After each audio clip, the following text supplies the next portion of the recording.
everyone, Bernard here on behalf of MovieGameNostalgia.com with a little movie review today. And we're going to have a look at a little crime drama that's been inspired by true events, and it's called BYRNE. 117 minutes, a 15 rating. We're going to have a look at that today. Please, if you're new to the channel and you're into information vlogs on films and TV, etc., and reviews on stuff at the cinema soon, hopefully, as I'm recording this, and out on DVD, please push that old subscribe button, push the notification button, so you know when these little vlogs are coming out. If you enjoy them, please leave us a thumbs up if you do enjoy it. Please, it's nice to get views, but it's nice to get thumbs up as well, isn't it? Yeah, BYRNE, written directed by Andrew Heckler. Stars Garrett Hedlund in the sort of lead role, Forest Whitaker in a sort of co-star lead role, I suppose, Andrea Riseborough, Tom Wilkinson, Tess Harper, and Usher. Usher's in this. Yeah, there's a few complaints from the public, certainly the American public, asking why Australian and UK actors are in these sort of films, but hey, it's just one of those things. I think we're cheap, aren't we, as well? So there's one of the answers, probably. It won a couple of awards, most notably the US Dramatic Audience Award. And what's it about? Well, it's about Mike BYRNE, who's played by Hedlund, who's raised more or less by Tom Wilkinson's character, obviously in the KKK, the Ku Klux Klan. So it's obviously one of those films, isn't it? And he falls in love with a girl played by Riseborough, and obviously tries to put these things behind him. And so obviously his girlfriend's not really into this sort of clan behaviour, etc., as you know, quite rightly. And obviously he falls in love, and he tries to put this thing behind him, and it's that story really. Forest Whitaker plays Reverend Kennedy, who finds himself at the centre of the controversy with when the KKK plan to open a museum in honour of the KKK, an old picture house, an old theatre. So obviously Reverend Kennedy, played by Whitaker, and his congregation are up in arms, obviously, against it. And that's what the film's about, basically. It was finished in 2016. So it's been a little while before it's come out. I think it's come out, obviously, well before now, outside of the UK. Well, there is another film I'll mention later on that's perhaps came out last year, about 18 months ago, that perhaps this was delayed because of that, because there's quite a lot of similarities. Is it any good? What do people think? Well, Rotten Tomatoes, we always have a look at Rotten Tomatoes, don't we? The positivity rating based on 64 critics' reviews is only 48%, so that's less than half, with 31 fresh and 33 rotten ratings, so that's not great. But the average, obviously including the user ratings, is just over 6 out of 10, which is, if you know me, is a watchable rating, so it's not a total disaster. The Rotten Tomato critics, critic comments in general, some of the comments made fit snugly into a white saviour mode of storytelling. If you see it, you'll learn something. Powerful, not subtle. Dramatically wobbly and simplistic. A bit more on that in a little minute in my review. Dubious assumptions undermine whatever nuance it does possess. So not under, you know, obviously you can tell from the score, obviously the critics are a bit mixed on this. Internet Movie Database, their critics, Metascore rating, their critics rating, 17 critics reviews, and it averages 5.7 out of 10, so a little bit higher than Rotten Tomatoes critics, and it scores anywhere between 4 out of 10, which is pretty poor, to 9.1 out of 10. So it is again well liked, but again very, very mixed. And some of the comments, the first one, an uninteresting lead performance. Yeah, I'll speak about that in a minute. Execution is leaden. Yeah, I'll have a look at that one. Captivating performances. So you got someone saying it's leaden and uninteresting lead performance, to someone saying captivating performances. Heckler, and obviously a description of the director, Heckler is caught between being a journalistic historian and dramatist without being expert at either. So he's caught between being a journalistic historian and a dramatist without being expert at either. So a bit of a jack of all trades, but I'll have a look at that in a minute. Gareth Hedlund astonishes. There you go. So someone said he was rubbish. Someone said he's astonishes. It's amazing how people's opinions differ, isn't it? The Internet Movie Database user rating, that's Joe Public, that's you and me, 6.2 out of 10. So not bad again, just over a watchable rating with 663 reviews.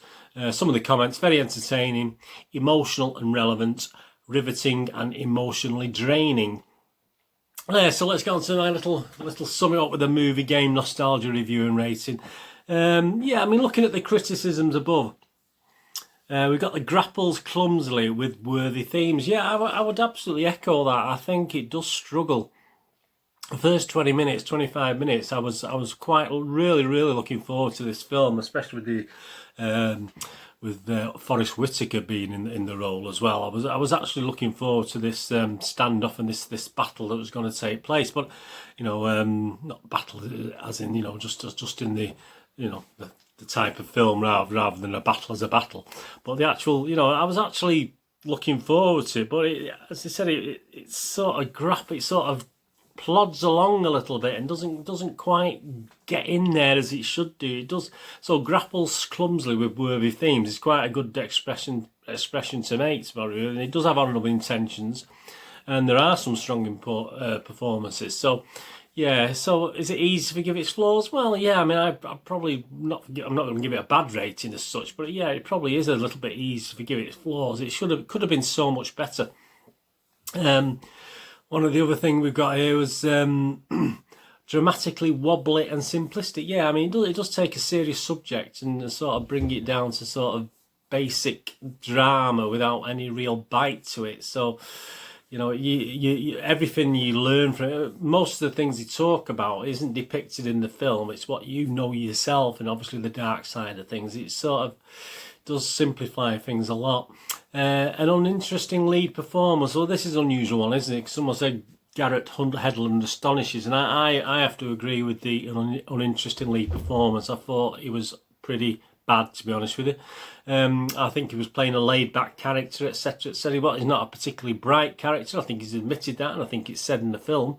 You do see the guy at the end of the film, and no disrespect, he will admit to not being the brightest character. But so, on that basis, I think the actual performance was sort of pretty good from the actor, but it didn't sort of, you know, as you watch the film, didn't inspire, you know, didn't really make you not fall in love with this character, but have any real empathy with this character.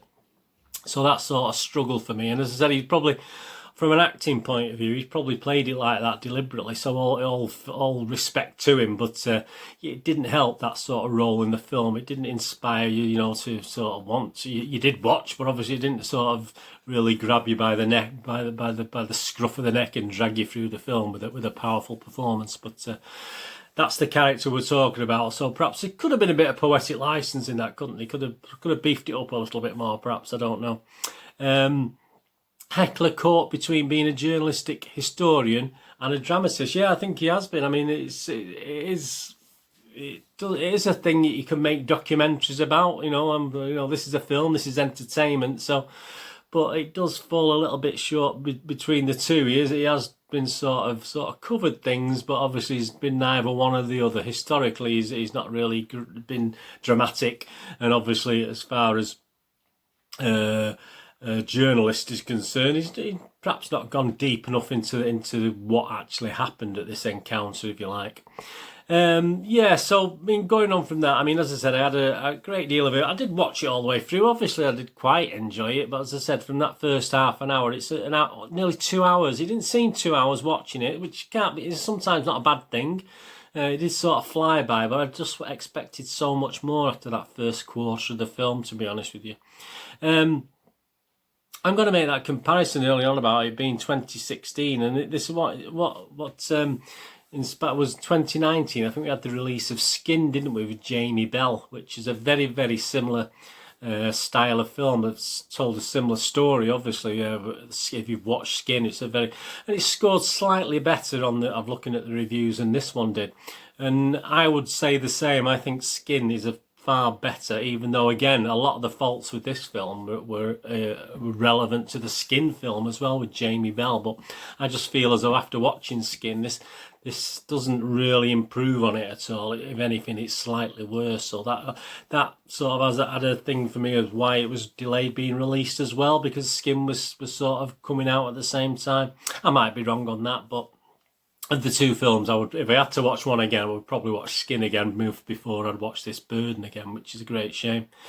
On the positive side, Forest Whitaker's haircut was superb. I loved his haircut. I mean, I've got nothing to brag about, have I? But yeah, and obviously you do see the original characters, the original who they portrayed at the end, the actual real people, and obviously the hairstyle looked far better on the real Reverend than it did on Forest Whitaker. I found that quite, not scary, but quite weird to look at Forest Whitaker with that haircut. I know they were obviously trying to be like the original, but perhaps again, poetic. I'll use a bit of poetic license, you don't be specific, because I'm sure he wouldn't walk around in public with that haircut, and obviously it was just for the role. But yeah, that's a bit of a lighter look on it. As I said, it was a serious film, a sort of dark film, but it doesn't overly get too much darkness while you're watching it. It's all left to your imagination, really, which is it could be a good thing, could be a bad thing, but it becomes neither one thing or the other, unfortunately.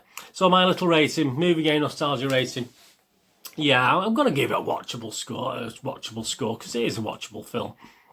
And as I say, I was a wee bit disappointed this, after the first half hour, this could have been a lot higher. I'm going to give it the watchable 6 out of 10, which is my basic movie game nostalgia rating of 6 out of 10, which is the watchable rating for BYRNE. It's out to buy from the 6th of July, so if you're watching this after then, it should be available online. And it's a cheap one as well. I think it's about £7 on DVD here in the UK, so it'll be a similar sort of price if you're outside of the UK, etc. But it can be purchased online or in stores from the 6th of July. So as you're watching this, it'll probably be available now. Anyway, thanks for watching this today. Please check out all my little links now. And if you're not on Twitter or you don't use Twitter, you're more onto Facebook, please, you can follow me on Facebook. Just search for Bernard Deneen, Deneen spelled D-I-N-N, and I'm on there. So if you're not really into Twitter, and please, if you can check out my little website there, it's all the wordings there, isn't it? MovieGameNostalgia.com. Please check out that for old and rare DVDs, movie posters from the 1990s and 2000, and some board games as well. So if you can have a look on there, thumbs up to you. And even if you don't buy anything, it helps my Google Analytics to get a bit of footfall through the site, which is fantastic. Anyway, thanks for watching. Let me know what you think. If you get to watch BYRNE, let me know what you think. And what did you think of Forest Whitaker's haircut? Yeah, quality. I think I'll do the same myself. I think I'll let it grow a little bit and see how I look, and come back on here with it. Anyway, thanks for watching. Have you got to do with the rest of have a great one. Look after yourselves, look after your friends, look after your families. Let's all look after each other. And hopefully you'll join me again very, very soon for something else. This is Bernard Deneen saying goodbye for now. Bye-bye.